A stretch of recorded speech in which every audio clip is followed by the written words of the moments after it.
Hello students, आज के video lecture में आप सबका स्वागत है। आप देख रहे हैं पाहुल इंस्टीट्यूट का ऑफिशियल चैनल यस टीचर और मैं हूं आपका आइल्स टीचर जसविंदर सिंह। तो लो जी, आज हम देख रहे हैं आइल्स राइटिंग टास्क 2 का लेसन नंबर 5, जिसमें हम देखेंगे organising ideas in task to task. कैसे आपने प्लानिंग करनी है, कैसे आइडियाज को ऑर्गेनाइज करना है। मैं आपको बता दूं कि लास्ट लेसन जो था वो ब्रेनस्टॉर्मिंग के ऊपर था। ब्रेनस्टॉर्मिंग मतलब आइडियाज को कैसे बनाया जाता है, कैसे डेवलप किया जाता है, उसकी पूरी टिप्स एंड ट्रिक्स हमने लास्ट लेसन में विद एग्जांपल्स कवर किए हैं। जिन भी स्टूडेंट्स ने लास्ट वाला लेक्चर नहीं देखा तो प्लीज आप उसको पहले आप देख लीजिए। उसका लिंक आपको यहाँ पे आई बटन में मिल जाएगा, उसका लिंक आपको डिस्क्रिप्शन बॉक्स में भी मिल जाएगा। वो लेसन देखने के बाद अगर आप आज का लेसन देखोगे तो आपको ज्यादा बेनिफिट होगा, ज्यादा आसानी से समझ में आएगा। देखिए, जो आपने आइडियाज बनाए ब्रेनस्टॉर्म करके, अभी उन्हीं आइडियाज को आपने प्लान करना है कि कौन सा आइडिया आपने बीपी 1 में लिखना है, कौन सा आइडिया आपने बीपी 2 में लिखना है, कौन से आइडियाज को बीपी 1 में भी सबसे पहले लिखना है, बाद में कौन सा लिखना है, जो भी है ये सब कुछ आज टिप्स एंड ट्रिक्स हम आज के इस लेसन में हम डिस्कस करेंगे। बहुत इंपॉर्टेंट चैप्टर है, क्योंकि जो सीसी है, कोहेरेंस एंड कोहेजन, ठीक है जी, वो पूरा पूरा प्लानिंग के ऊपर होता है। आपके 9 बैंड जो सीसी के होते हैं वो सारे आज के लेक्चर के ऊपर डिपेंड करते हैं। ये सभी माइंड ट्रिक्स हैं। आज का जो लेसन है ये भी माइंड ट्रिक्स है, ये भी सोचने के ऊपर आधारित है। सही सोचोगे, सही प्लान करोगे तो सही लिखोगे भी। नेक्स्ट लेसन से हम लिखना स्टार्ट कर देंगे, लेकिन आज का जो ये लेसन है ये सोचने के ऊपर है, माइंड ट्रिक्स है, प्लानिंग कैसे करते हैं वो आज हम देखते हैं। बहुत इंपॉर्टेंट चैप्टर है लेकिन आसान भी है। तो सबसे पहले हम स्टार्ट करते हैं और हम देखते हैं कि आइडियाज को एक्सपेंड कैसे किया जाता है और आइडियाज को सपोर्ट कैसे दी जाती है। मैं आपको बता दूं, ये चीज जो है ये प्लानिंग का ही पार्ट है। प्लानिंग आप करते हो, जो भी आइडिया आपने ब्रेनस्टॉर्म किया, आपके माइंड में जो भी आइडिया आपको आया, ठीक, तो आप उसकी बाद में उसको एक्सपेंड करते हो, उसकी सपोर्ट देखते हो, ठीक है, क्योंकि आप ओनली आइडिया नहीं लिखने, आपने उसको एक्सप्लेन करके एक्सपेंड करके लिखना है। तो जब आप एक्सपेंड करते हो, जिसकी सपोर्ट, जिसकी एक्सप्लेनेशन सबसे अच्छी होगी वो आइडिया आप सबसे पहले लिखोगे। बहुत बार ऐसे होता है कि आपको आइडिया तो पता है लेकिन आपको उसको एक्सप्लेन करने के लिए कुछ माइंड में नहीं आ रहा, तो आपकी जो एक्सप्लेनेशन है वो आपकी बहुत अच्छी नहीं है, क्वालिटी वाली नहीं है, तो आप हो सकता है कि उस आइडिया को स्किप भी कर दो। तो आपने वो आइडिया स्किप करना है या नहीं करना, आपने वो आइडिया सबसे ऊपर रखना है या दूसरे या तीसरे नंबर पे रखना है, ये सब कुछ जो आप प्लान करते हो वो डिपेंड करता है आइडिया की सपोर्ट के ऊपर, एक्सप्लेनेशन के ऊपर।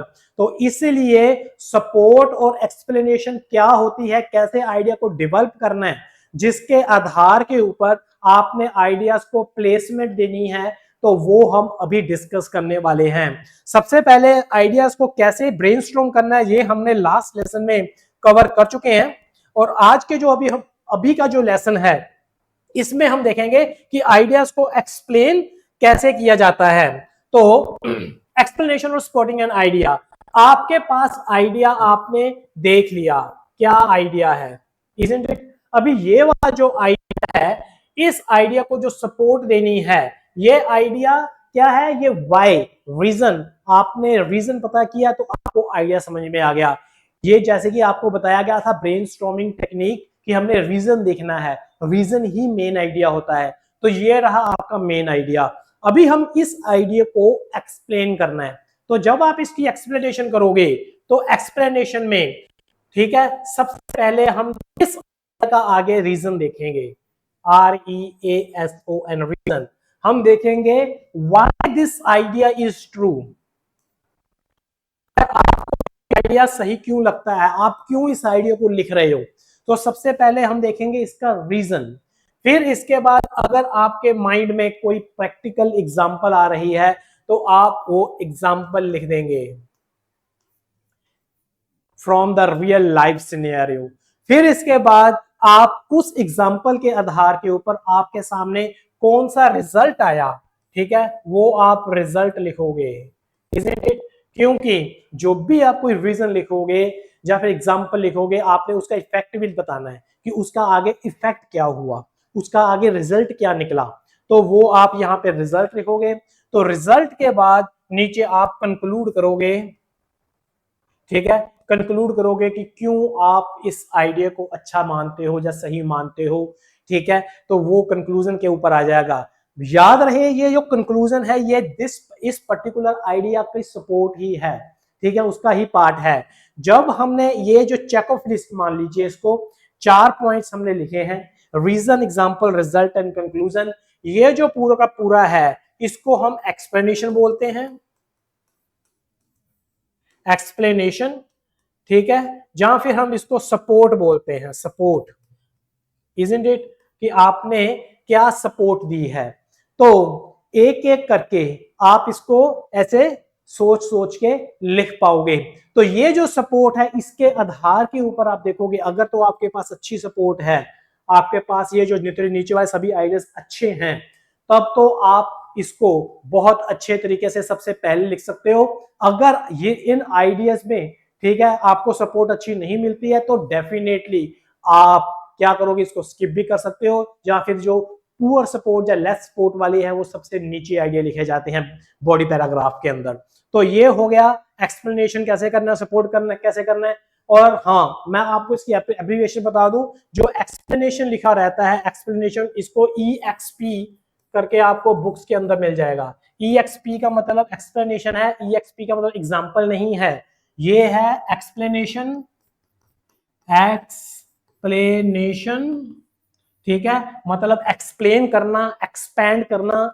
और EX अगर है तो ये है एग्जाम्पल, इजंट इट, ये है एग्जाम्पल। तो आप इन दोनों के अंदर कंफ्यूज मत होइएगा। EXP का मतलब हो गया एक्सप्लेनेशन, जिसमें रीजन, रिजल्ट, कंक्लूजन, एग्जाम्पल ये सब मिलके आएंगे, या फिर इनमें से मेन आपके पास जो है वो आएंगे। और इसके बाद ये हो गया एग्जाम्पल, एग्जाम्पल का मतलब तो आपको समझ में आता ही है, उदाहरण दे रहे हो आप, तो उसको हम EX के लिखते हैं, ठीक है जी। तो ये भी आपको अच्छी तरह क्लियर हो गया।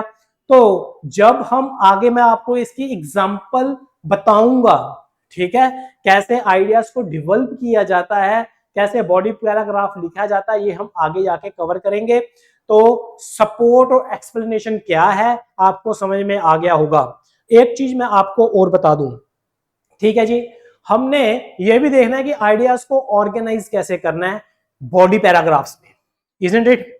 तो आपको टास्क तो ऑलरेडी पता है, ठीक है, हमारे पास जो टास्क है, एक तो ओपिनियन टास्क है, ओपिनियन टास्क, ठीक है। ओपिनियन टास्क में हमारे पास हमने कैसे चलना, ओपिनियन टास्क कौन कौन सी है हमारे पास है, एग्री डिसएग्री, एग्री डिसएग्री, हमारे पास है एडवांटेज डिसएडवांटेज,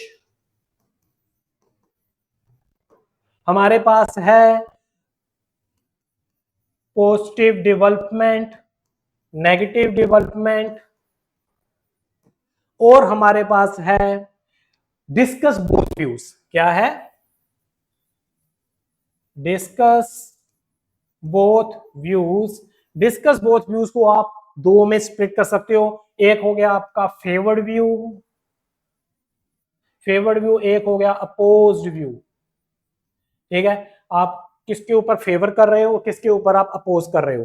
तो ये होगी आपके पास ओपिनियन टास्क, ठीक है। ओपिनियन टास्क ये जो है, अगर आप मैं आपको बताऊं कि ये यस और नो के ऊपर आधारित है। अगर आप यस, आपका जो मेन, जो आपका ओपिनियन यस में है, तो आप एग्री करेंगे, एडवांटेज बताएंगे, पॉजिटिव डेवलपमेंट बताएंगे, फेवर करेंगे।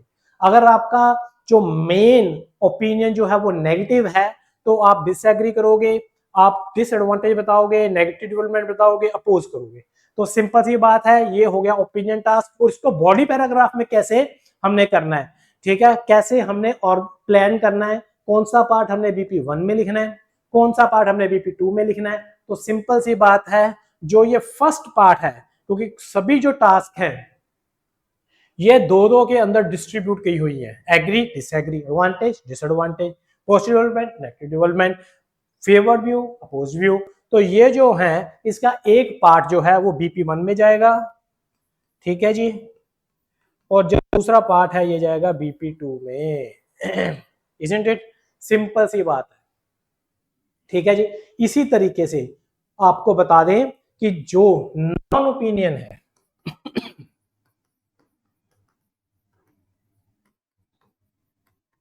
ये भी दो में टूट रही है। समझ में आ गया कौन कौन सी?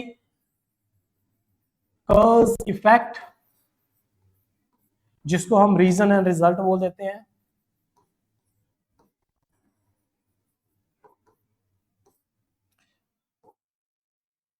Cause solution and problem solution, problem solution. So इसका जो ये जो फर्स्ट पार्ट है ये आएगा BP1 में। इसका जो ये सेकंड पार्ट हम लिखेंगे ये लिखेंगे BP2 में। Isn't it? तो कई बार क्या होता है कि आपके पास इन दोनों का मिक्सचर आ जाता है। कहने का मतलब आपसे ये भी पूछ लेंगे कि एडवांटेज एंड डिसएडवांटेज बताइए और साथ में आप सोल्यूशन बताइए। Isn't it? तो आपने एडवांटेज को BP1 में लिखना है, डिसएडवांटेज को BP2 में लिखना है और सोल्यूशन को BP3 में लिखना है। इनको कभी भी मिक्स नहीं करना है आपको। समझ में आ गया? टास्क के ऊपर टास्क के हिसाब से आपने BP1, BP2, BP3 जो है वो प्लान करने हैं। समझ में आ गया? तो टास्क अक्सर दो के अंदर ही रहती है, ठीक है, जैसे कि एग्री डिसएग्री, एडवांटेज डिसएडवांटेज, जैसे कि reason result, cause effect, cause solution, तो दो में रहती है। तो फर्स्ट पार्ट BP1 में, सेकंड पार्ट BP2 में। इन केस अगर आपको कुछ मिक्सचर आ जाता है, साथ में आपको सोल्यूशन पूछ लिया, कुछ रीजन पूछ लिया, तो वो सब कुछ जो एक्स्ट्रा होगा वो BP3 में जाएगा। तो आपको ये भी चीज क्लियर होनी चाहिए कि BP1 में हमने कौन सा मेन आइडिया लिखना है, BP2 में कौन सा मेन आइडिया लिखना है। हाँ, फिर इसके बाद जैसे मान लीजिए कि एग्री डिसएग्री है, एग्री में आपके पास एक से ज्यादा आइडिया हो सकते हैं, भी आप क्यों एग्री हो रहे हो, reason number 1, reason number 2, reason number 3, वो सब BP1 में। ऐसे ही डिसएग्री में आपके तो आप क्यों डिसएग्री हो, रीजन नंबर 1, रीजन नंबर 2, वो सब BP2 वो डिसएग्री वाली साइड में, मतलब BP2 में जाएगा। सो इस तरीके से तो ये तो जो है ये है main distribution in BP1 and BP2। तो BP1 और BP2 में एक ही उस मेन डिस्ट्रीब्यूशन में उसमें जो मेन आइडिया है उसके हिसाब से एक से ज्यादा आइडिया भी हो सकते हैं। तो उम्मीद है ये भी आपको समझ में आ गया, बहुत सिंपल है, ठीक है। तो ये होगी आप हमारी बॉडी पैराग्राफ में डिस्ट्रीब्यूशन आपने आइडियाज की कैसे करनी है। अभी मैं आपको रियल एग्जांपल बताऊंगा, ठीक है जी। तो रियल एग्जांपल के लिए हमारे पास ये रहा स्टेटमेंट। तो स्टेटमेंट क्या है? Government investment in the arts such as music and theatre is a waste of money. Governments must invest this money in public services instead. To what extent do you agree or disagree with this statement? तो आपके पास ये एक statement है, इसका जो main idea जो है वो है गवर्नमेंट इन्वेस्टमेंट। ये गवर्नमेंट इन्वेस्टमेंट मेन टॉपिक के ऊपर आपके पास एक स्टेटमेंट आ गई है। तो आपने अभी क्या करना है? सबसे पहले देखिए, सबसे पहले तो आपने क्वेश्चन को एनालाइज करना है, ठीक है, इसका फोकस क्वेश्चन बनाना है। वो कैसे बनता है? लेसन नंबर 2 में हमने इसको अच्छी तरीके से कवर किया है, तो प्लीज आप उस लेसन को अच्छी तरह से देख लीजिए कि फोकस क्वेश्चन को सिंप्लीफाई क्यों किया जाता है, ताकि आपके माइंड को सब कुछ अच्छी तरीके से समझ में आ जाएगा कि आपने किस स्टेटमेंट के ऊपर ब्रेनस्टॉर्मिंग करनी है। तो जो फोकस क्वेश्चन बनेगा, फोकस क्वेश्चन इसका कौन सा बना? वो बना हमारे पास, should the government invest money for the arts to public services instead? क्या गवर्नमेंट को आर्ट्स का पैसा पब्लिक सर्विसेज के ऊपर लगा देना चाहिए? जस्ट हमने किया क्या कि पूरी की पूरी स्टेटमेंट को जस्ट एक लाइन के अंदर कन्वर्ट कर दिया, सिंप्लीफाई कर दिया। इसको बोलता है कि हमने फोकस क्वेश्चन बना दिया, वो बड़ी सी स्टेटमेंट को बिल्कुल सिंप्लीफाई कर दिया। Isn't it? लेसन नंबर 2, मैं बार बार बोल रहा हूं, लेसन नंबर 2 में जाइए, देखिए कि क्वेश्चन को एनालाइज कैसे किया जाता है और फोकस क्वेश्चन कैसे बनाया जाता है। आपके पास फोकस क्वेश्चन सबसे पहले स्ट्रेटेजी यही है कि आपको फोकस क्वेश्चन बनाना ही है। बन गया। अब इसके ऊपर आप यस और नो, क्योंकि ये क्या गवर्नमेंट को क्या हमारी सरकार को आर्ट्स का पैसा पब्लिक सर्विस पे लगा देना चाहिए? आपके माइंड में दो ही बातें आएंगी, हाँ लगा देना चाहिए या नहीं नहीं लगाना चाहिए। ठीक है, ठीक है ना जी। हो सकता है बोलो यस हाँ लगा देना चाहिए, या फिर बोलो नो नहीं लगाना चाहिए। तो सोचिए क्यों लगा देना चाहिए और क्यों नहीं लगाना चाहिए। इसको बोलते हैं ब्रेनस्टॉर्मिंग। आप अभी ब्रेनस्टॉर्मिंग कर रहे हो। ठीक है, मैं यहां पे आपको एक बात बता दूं, क्योंकि अभी मैं आपको रियल एग्जांपल के साथ बता रहा हूं कि कैसे आपको ब्रेनस्टॉर्मिंग प्लानिंग करनी है। ब्रेनस्टॉर्मिंग एंड प्लानिंग असल में ये दोनों साइड बाय साइड चलते हैं, पैरेलल चलते हैं, एक साथ ही चलते हैं। जब आप आइडिया डेवलप कर रहे होते हो, ठीक है जी, उसी टाइम आप उस आइडिया को अरेंज भी साथ साथ कर रहे होते हो कि ये आइडिया यस वाली साइड का है, नो वाली साइड का है, BP1 में जाएगा या 2 में जाएगा। इस आइडिया को, ये अच्छा आइडिया है, मैं सबसे ऊपर लिखूंगा, इसकी अच्छी सपोर्ट मेरे दिमाग में आ रही है, या फिर ये इसकी सपोर्ट छोटी है तो मैं इसको नीचे लिखूंगा। ये सब कुछ जो प्लान कर रहे हो कि आइडिया की प्लेसमेंट क्या होगी, वो भी साथ साथ ही चलता है कि आइडिया बनाने के साथ साथ ही। अगर टिपिकली मैं आपको बोलूं ये दोनों अलग अलग पार्ट्स नहीं है, ये दोनों प्लानिंग, ब्रेनस्टॉर्मिंग एंड प्लानिंग जो दोनों एक साथ ही चलते हैं। वो बात अलग है कि ब्रेनस्टॉर्मिंग कैसे होती है, क्योंकि उसकी ट्रिक्स आपको मैंने बतानी थी, तो ये मैंने लेसन नंबर 4 में अच्छी तरीके से कवर किया। ठीक है जी, और आज के लेसन में मैं प्लानिंग बता रहा हूं, लेकिन प्लानिंग और ब्रेनस्टॉर्मिंग ये दोनों एक साथ ही चलते हैं।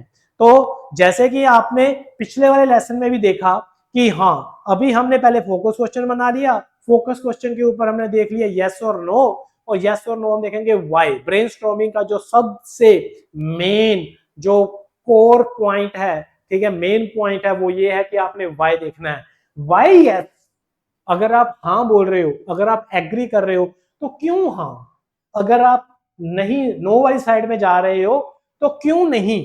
ठीक है, दोनों साइड के ऊपर आप वाई, यहां पे भी वाई, वाई यस, यहां पे भी वाई, वाई नो। जब आप इन दोनों के ऊपर वाई लगाओगे तो आपके पास कुछ ऐसे आप प्लान करोगे साथ साथ में।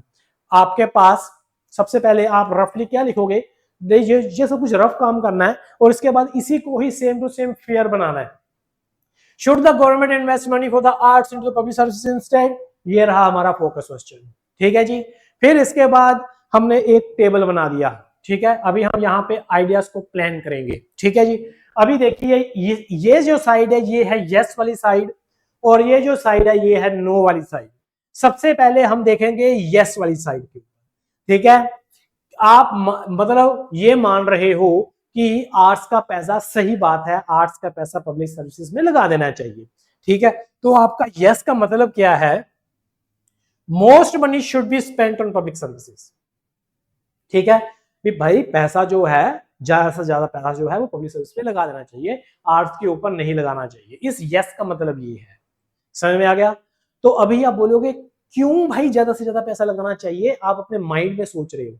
ठीक है, तो अभी हम इस आइडिया को डेवलप करेंगे।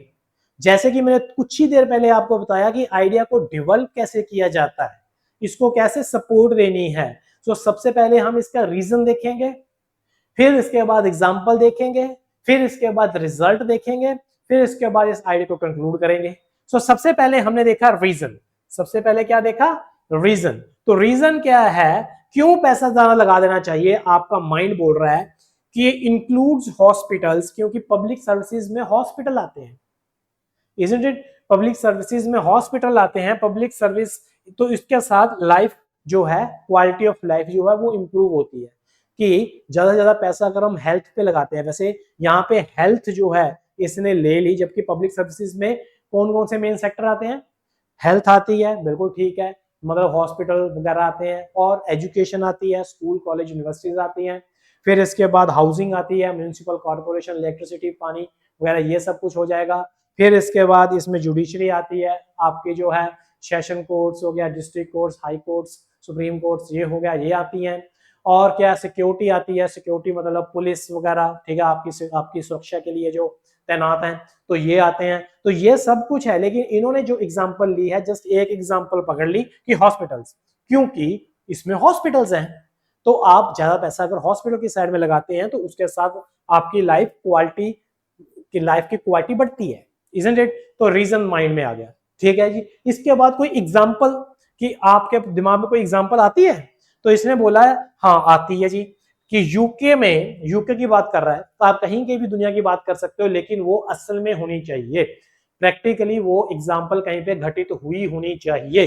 तो यहां पे लिखा है UK recent public spending cuts, कि यूके में जो है अभी अभी जो है वो पब्लिक स्पेंडिंग के ऊपर उन्होंने कट लगाए। ठीक है, जिसके साथ क्या हुआ, अभी ये जो इफेक्ट है, इफेक्ट का मतलब रिजल्ट, जिसका असर क्या हुआ, असर ये हुआ कि हॉस्पिटल्स में वेटिंग लिस्ट में जो है वो बढ़ोतरी हुई, वो बढ़ गई है, वेटिंग लिस्ट बढ़ गई है, टीचर्स जो हैं, और teachers and further adverse effect in the future. देखिए टीचर्स कम हो गए हैं, क्योंकि डेफिनेटली एजुकेशन भी इसमें आती है, वेटिंग लिस्ट बढ़ गई है, मतलब डॉक्टर कम हो गए हैं। ठीक है, तो इसके साथ फ्यूचर में एडवर्स इफेक्ट होंगे, हार्मफुल इफेक्ट्स होंगे, तो इसने एक इफेक्ट भी बता दिया। ठीक है जी। तो वहां पे यूके में पब्लिक स्पेंडिंग कट किए, जिसके साथ हॉस्पिटल में भीड़ बढ़ गई और टीचर्स भी कम हो गए, तो इसने एक इफेक्ट वहां का बता दिया। ठीक है जी। फिर इसके बाद कंक्लूड कर दिया, अपने ही पॉइंट को सही साबित करने के लिए जस्ट एक लाइन लिख दी, इसीलिए बोलते हैं कि spending on public services is very important, कि वो बहुत इंपॉर्टेंट है। तो देखिए एक ही आइडिया को कैसे डेवलप किया है। ठीक है, कोई भी आइडिया है वो उसका रीजन क्या है, वाइल्ड बोल दिया, फिर इसके बाद एग्जांपल देख ली अगर आपके माइंड में आ रही है, फिर इसके बाद रिजल्ट देख लिया, फिर आपने कंक्लूड कर दिया। अगर एक ही आइडिया है तो ठीक है, तो आपने इस तरीके से चले। ठीक है, एक्सप्लेनेशन में ये जरूरी नहीं है कि आपने एक ही आइडिया एक ही बीपी में लिखना है, लेकिन कम से कम एक तो लिखना है। ठीक है जी, आप एक से ज्यादा भी लिख सकते हो, मल्टीपल आइडिया पैराग्राफ बोलते हैं उसे। एक आइडिया जिसमें है उसको बोलते हैं हम वन आइडिया पैराग्राफ।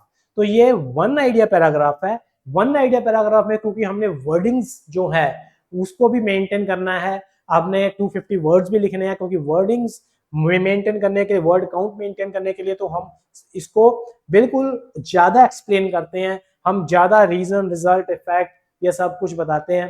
तो अगर मान लीजिए कि आपके एक से ज्यादा आपके पास आइडियाज हैं, तब आप क्या करोगे? तब आप करोगे कि इनमें से सब कुछ लिखने की जरूरत नहीं है, मेन चीजें लिखो। पहली बात तो कंक्लूजन लिखने की तो बिल्कुल भी जरूरत नहीं है, आप समझ रहे होंगे। तो कंक्लूजन लिखने की बिल्कुल भी जरूरत नहीं है। आप क्या लिख सकते हो? आप इफेक्ट लिख सकते हो। ठीक है, आप एग्जाम्पल भी लिखने की जरूरत नहीं है। Reason and result, reason and effect, ये दोनों तो बहुत जरूरी है, आप इन दोनों को कोशिश करो कि इसको आप कवर कीजिए। ठीक है जी। अभी मैं आपको यहां पे दिखा रहा हूं, नो वाली साइड देखिए आप। आइडिया क्या है, नो का मतलब क्या है? नो का मतलब है must not neglect arts, arts को हमने निग्लेक्ट नहीं करना भाई। ठीक है, reason one, can not generate their own profit, वो अपना प्रॉफिट आप जनरेट नहीं कर सकते, ये एक रीजन लिख दिया। रीजन के बाद ये एक्सप्लेनेशन है, EXP एग्जांपल नहीं है, एक्सप्लेनेशन है। तो डेफिनेटली हम रीजन का रिजल्ट जो है, एक्सप्लेनेशन का सबसे इंपॉर्टेंट पार्ट होता है उसका रिजल्ट बताइए।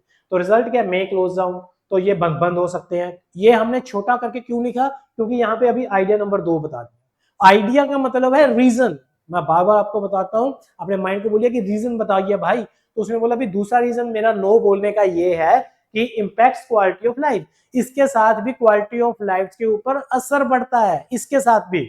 एग्जाम्पल नहीं, एक्सप्लेनेशन क्या है? People great pleasure in seeing performances very, जो लोग जो हैं वो परफॉर्मेंसेस भी देखते हैं एंटरटेनमेंट के लिए। ठीक है, थिएटर डांस जो है ये लोगों को एंटरटेन करता है और इसके साथ लोगों को खुशी मिलती है, इसके साथ भी तो उनका क्वालिटी ऑफ लाइफ बढ़ती है। हमें एक खुश समाज चाहिए ना। ठीक है, और इसके बाद तीसरा इसने रीजन बताया, मतलब तीसरा आइडिया डेवलप किया कि आर्ट्स जो है ये हमारे कल्चर को जीवित रखती है, अलाइव रखती है। समझ में आ गया? तो इसने यहाँ पे 3 आइडिया दे दिए, मतलब reason number 1, reason number 2, reason number 3, और आप उसका एक्सप्लेनेशन वगैरह दे सकते हो, जैसे कि यहाँ पे एक्सप्लेनेशन दिया हुआ है, यहाँ पे एक्सप्लेनेशन दिया हुआ है, और ये जो है सेल्फ एक्सप्लेनेटरी है, जो थर्ड के ऊपर इन्होंने एक्सप्लेनेशन नहीं दिया। सो आपको समझ में आ गया होगा कि सबसे पहले ये कार्ड बनाना बहुत जरूरी है, जिसके ऊपर आपके 7-8 मिनट लग जाएंगे। समझ में आ गया? आप प्लानिंग भी कर रहे हो, आप ब्रेनस्टॉर्मिंग भी कर रहे हो, साथ साथ में प्लानिंग भी कर रहे हो कि आपने कौन सा आइडिया कहाँ पे लिखना है, कौन सा ऊपर लिखना है, कौन सा नीचे लिखना है। समझ में आ गया जी। अभी इसको आपको मैं एक ऐसे दिखाता हूं, फेयर ऐसे लिखा हुआ आप दिखाऊंगा आपको, ठीक है। उसमें आप देखोगे कि उसको सेम ऐसे ही लिखा गया है। जस्ट दिखाने का मतलब आपको ये है कि जो हमने पहले सोचा, जो प्लान किया, आपको बाद में कोई दिमाग नहीं लगाना। जब आप फेयर ऐसे लिखोगे तो सिंपली वो सारे के सारे आइडियाज को आप फॉर्मल इंग्लिश में, अच्छी वोकैबुलरी में, उसी लाइन में लिख देंगे। समझ में आ गया जी। तो वो आपको आपकी स्क्रीन पे अभी देखिए, आपको एक ऐसे दिखाते हैं। पहली बात तो जितनी भी हम ये जो क्या करते हैं, प्लानिंग करते हैं, ये BP1 और BP2 में है। समझ में आ गया। जबकि ऐसे का जो पूरा स्ट्रक्चर है उसमें सबसे पहले जो हम लिखेंगे, इंट्रोडक्शन लिखेंगे और थीसिस लिखेंगे। इसके बारे में हम आगे वाले चैप्टर में बात करेंगे। आज के चैप्टर में हम क्योंकि प्लानिंग कर रहे हैं, तो हम प्लानिंग जो है वो हमारी BP1 से स्टार्ट होती है, मतलब बॉडी पैराग्राफ 1। इस अभी स्लाइड के अंदर स्क्रीन में आपको जस्ट बॉडी पैराग्राफ 1 दिख रहा है। ये है बॉडी पैराग्राफ 1, ऊपर वाला नहीं है। ऊपर वाला इंट्रोडक्शन एंड थीसिस है, जो कि प्लानिंग का पार्ट नहीं है। ये जो है प्लानिंग का जो पार्ट है, जो आप जो यस साइड और नो साइड आपको दिखाएगी कि वो है। अभी आप इसको देखिए ध्यान से। आइडिया, मेन आइडिया को इसने लिख दिया क्योंकि अभी ये यस वाली साइड है। यस वाली साइड का मतलब जिसमें बताया जाएगा कि पब्लिक स्पेंडिंग बहुत इंपॉर्टेंट है, पब्लिक स्पेंडिंग में ज्यादा से ज्यादा पैसा लगाना चाहिए। It is important that the government spends a significant amount of its budget on public services। ठीक है जी। तो यहां से देखिए इन्होंने रीजन 1 स्टार्ट कर दिया। क्यों होना चाहिए? Because public services are our hospitals, roads and schools, and these things determine the quality of life that most of us will have। ये हो गया हमारा रीजन। इसके बाद एग्जांपल शुरू होगी। Taking the UK as an example, the government has recently cut back on the public spending. इसके ये जो है ये सारी की सारी एग्जांपल होगी। एग्जांपल के बाद यहां से इफेक्ट स्टार्ट हो गया, रिजल्ट स्टार्ट हो गया। which has resulted in increased waiting list for hospitals treatments and fewer teachers, and this may eventually lead to the decline in the health of the nation along with educational standards. तो ये इसके साथ क्या होगा, teachers कम हो गए आपके, जो हमने वहां पे सोचा था कि हाँ वेटिंग लिस्ट बढ़ गई है, पेशेंट्स की वेटिंग हॉस्पिटल्स में बढ़ गई हैं और टीचर्स कम हो गया। इसके बाद हमने कंक्लूजन लिख दिया कि ये बहुत इंपॉर्टेंट है। It is thus clear that ensuring a large proportion of government money is spent on public services is extremely important। बहुत इंपॉर्टेंट है। देखिए ये ऐसे कैसे लिखा गया, ठीक है। मतलब ये है कि मेरा सिर्फ ध्यान जो अभी है वो ये बताने के ऊपर है कि इसमें वैसे ही देखिए, सबसे पहले आइडिया आया, आइडिया के बाद रीजन दिया, रीजन के बाद वैसे एग्जांपल दी, फिर इसके बाद इफेक्ट दिया, फिर कंक्लूड किया। ठीक है, इसके ऊपर ध्यान है, जो उसी को ही अच्छी तरह से, ये अच्छी तरीके से कैसे लिखा, इसमें ग्रामर कैसे यूज की गई, इसके अंदर वोकैबुलरी कौन सी यूज की गई, ये सब कुछ देखेंगे हम नेक्स्ट लेसन में। नेक्स्ट लेसन जब हम करेंगे तब हमारा पूरा फोकस राइटिंग के ऊपर होगा। जब हमारा फोकस पूरा राइटिंग के ऊपर होगा तब हम देखेंगे कि इसको कैसे लिखना है। लेकिन अभी फिलहाल कैसे प्लान करना है वो देख रहे हैं कि जो हमने प्लान किया पहले उसी हिसाब से हमने ये BP1 लिख दिया और उसी हिसाब से हमने यहाँ पे BP2 भी लिखा। BP2 में आपको याद होगा नो की साइड में 3 रीजन, मतलब 3 आइडियाज देखे थे। अभी आप देखिए, ये रहा आइडिया, मेन आइडिया, ये रहा मेन आइडिया का रीजन नंबर 1, ये उसको एक्सप्लेन किया। फिर इसके बाद ये आ गया रीजन नंबर 2, फिर उसको एक्सप्लेन किया, फिर आ गया इसके बाद रीजन नंबर 3। समझ में आ गया? तो देखिए उसी हिसाब से जैसे हमने सोचा था वैसे ही इन्होंने पूरा का पूरा उस जो है वो जो ऐसे है उसको प्लान करके सिस्टमेटिकली अरेंज करके लिखा गया है। और ऐसे आपको लिखना है।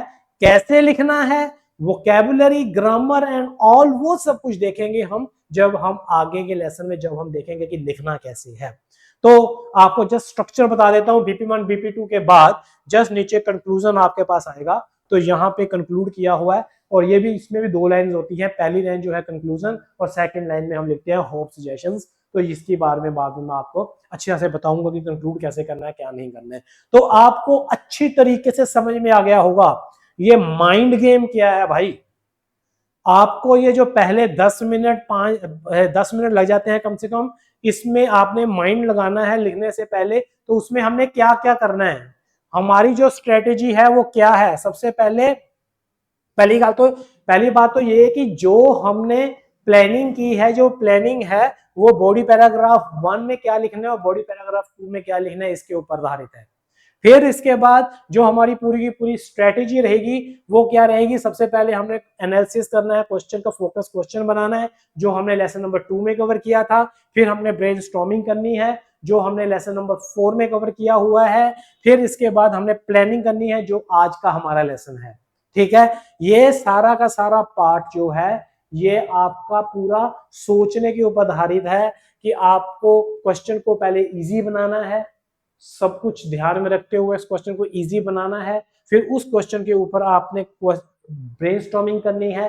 फिर इसके बाद ब्रेनस्टॉर्मिंग के साथ साथ में आपने उन आइडियाज को जो ब्रेनस्टॉर्म किए हैं वो आइडियाज को आपने साथ साथ में अरेंज भी करना है BP1 और BP2 में। तो ये जो था ये हमारी अभी तक की समरी थी। और फिर इसके बाद हमारी जो है वो मेन राइटिंग स्टार्ट होती है। These 3 stages are closely connected. भाई ये तीनों ही स्टेजेस बिल्कुल क्लोजली कनेक्टेड हैं। तो इसके साथ ही आप अच्छी तरीके से अपना अभी ऐसे लिखने के लिए रेडी हो। ठीक है, मैं आपको बात बता रहा हूं, जो भी ये सीरीज स्टूडेंट्स देख रहे हैं तो भाई हम सिस्टेमेटिकली देख रहे हैं बिल्कुल स्टार्टिंग से कि आपके माइंड को कोई कंफ्यूजन ना हो, आपके माइंड को वो जो रास्ता है बिल्कुल क्लियर हो कि करना क्या है स्टेप बाय स्टेप, ताकि कम से कम समय पे अच्छे से अच्छा ऐसे आप लिख दो। ठीक है जी, तो उसके लिए ये सारी टेक्निक्स बहुत जरूरी हैं। आप ये जो अभी तक की जो सीरीज है इसको एक बार फिर से देखिए, अपने कंसेप्ट्स क्लियर कीजिए। अगर आपको कोई भी डाउट होता है तो प्लीज कमेंट्स में मुझे आप पूछिए, मैं आपके कमेंट्स का आंसर जरूर करूंगा। अदरवाइज अगर वो जरूरी हुआ एक्सप्लेन करना तो मैं एक वीडियो में नेक्स्ट वीडियो में उसको मैं कवर भी करूंगा। ठीक है जी, अभी नेक्स्ट हमारा क्या होगा, नेक्स्ट जो है हम अभी अपना राइटिंग पार्ट के ऊपर चलेंगे, ग्रामर पे देखेंगे, वोकैबुलरी देखेंगे, सीसी पार्ट देखेंगे कि कैसे हमने ऐसे को लिखना स्टार्ट करना है। हमारे पास अभी आइडियाज भी हैं, हमारे पास प्लानिंग भी हो चुकी है, हमारे पास अभी ये सब कुछ क्लियर है। अब हमने एक्चुअल राइटिंग करनी है, तो एक्चुअल राइटिंग में कौन सी बातों का ध्यान रखना है लिखते हुए, वो सब कुछ अभी हम नेक्स्ट लेसन पे करेंगे। तब तक के लिए नमस्कार, जय हिंद।